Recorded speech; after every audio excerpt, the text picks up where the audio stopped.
Hello everyone, I'm Dr. Francisco, a specialist nephrologist and transplant immunologist working at Francisco Kidney Medical Center in Singapore. Welcome to the Diabetes Health and Prevention video series.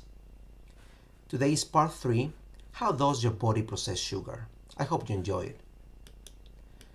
These talks are part of our efforts on health promotion, focusing on diabetes prevention and early detection, so you can become a healthier version of your previous self. We also have a couple of health enhancement programs. One is called Aries, for the Greek god of war, so you can start your battle against sugar and start losing weight. We have another program called Janus, for the Greek god of new choices, new beginnings. This program is a more comprehensive and complete program, consisted of health screening, medical advice, personalized diet, exercise, with the aim of inducing a change in mindset with sustained changes in behavior, so that at the end of the program, the individual patient is empowered to take care of himself or herself in a better way, with better and healthier lifestyle choices, so them can become a healthier version of their previous selves. If you want to know more about this program or you want to enroll, just call this number. So let's start with our talk today. How does your body process sugar after a meal? After eating, your gut digests sugary food into free sugar that can be absorbed into the blood. Once in the blood, it reaches the pancreas, where the beta cells sense the rise of blood sugar and start producing a hormone called insulin. At the same time, your gut also secretes hormones called incretins that tell your pancreas to produce more insulin.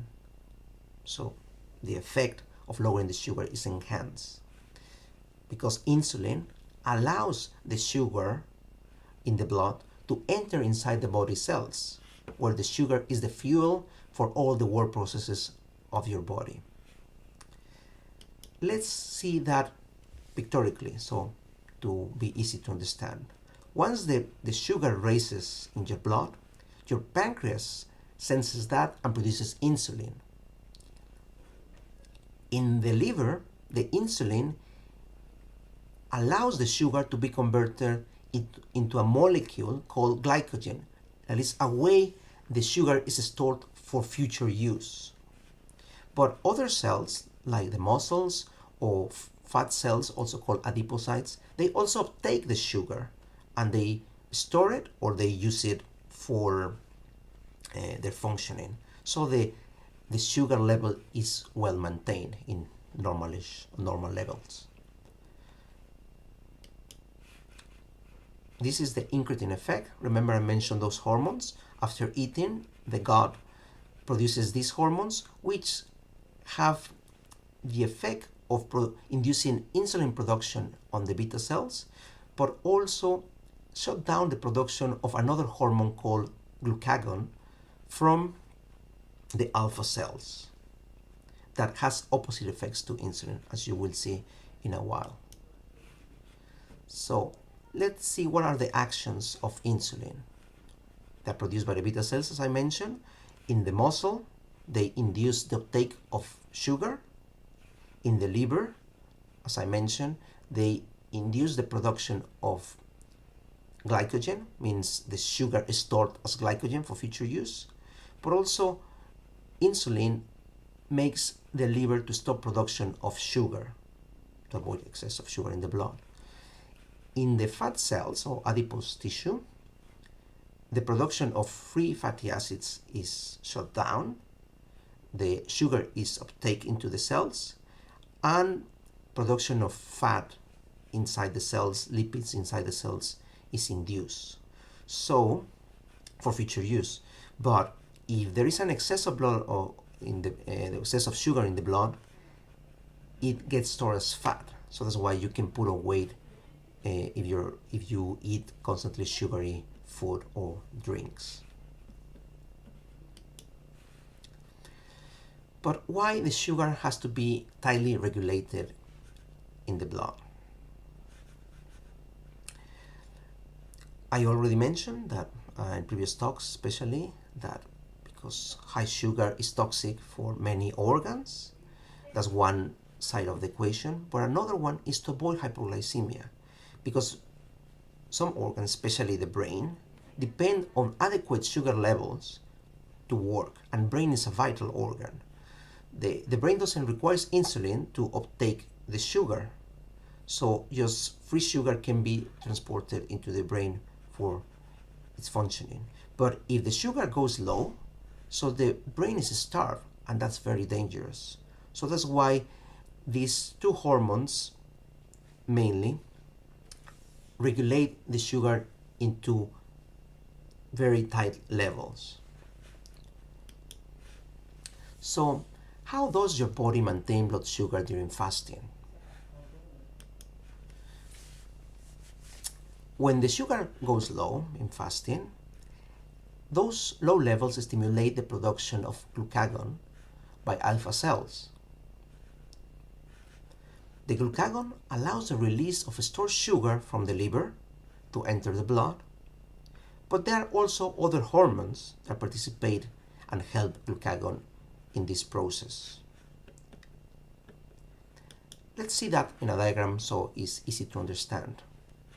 When the blood sugar goes low, like in fasting, your pancreas senses that, specifically the alpha cells that secrete glucagon, which do the opposite effect in the liver. From the stored sugar as glycogen, induce the breakdown of the glycogen so the free sugar can be released into the blood and maintain good levels of sugar. If you would like to see all together how the effect would look in the blood, you can see the line in black is the blood sugar. When the sugar goes up, the insulin is produced and the glucagon shuts down. And in fasting, when the blood sugar is low, insulin is shut down and glucagon production starts to going up to maintain good levels of sugar. One bonus topic is what are the benefits of exercise on your blood sugar? We know that exercise is very beneficial, can improve your blood sugar profile, but also your lipid profile, your blood pressure, heart function, muscle and joint strength, fitness, and mood, and maybe other benefits as well. During exercise, active muscles uptake more sugar as fuel for inducing the movement of joints and for muscle resistance. In addition, muscles that are exercised constantly are trained in a way to uptake more sugar and become more ready to respond to insulin.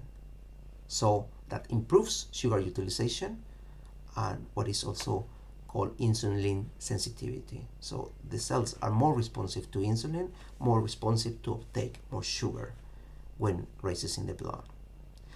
In addition, increased muscle mass augments insulin sensitivity. So not only aerobic exercise is beneficial, also building a little bit of muscle is good because it means more body mass, means more capacity to uptake sugar.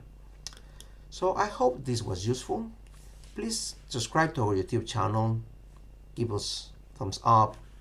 Stay tuned to hear more about Aries and Janus health enhancement programs. The next talk will be part 4, that is, what is diabetes mellitus? Take care.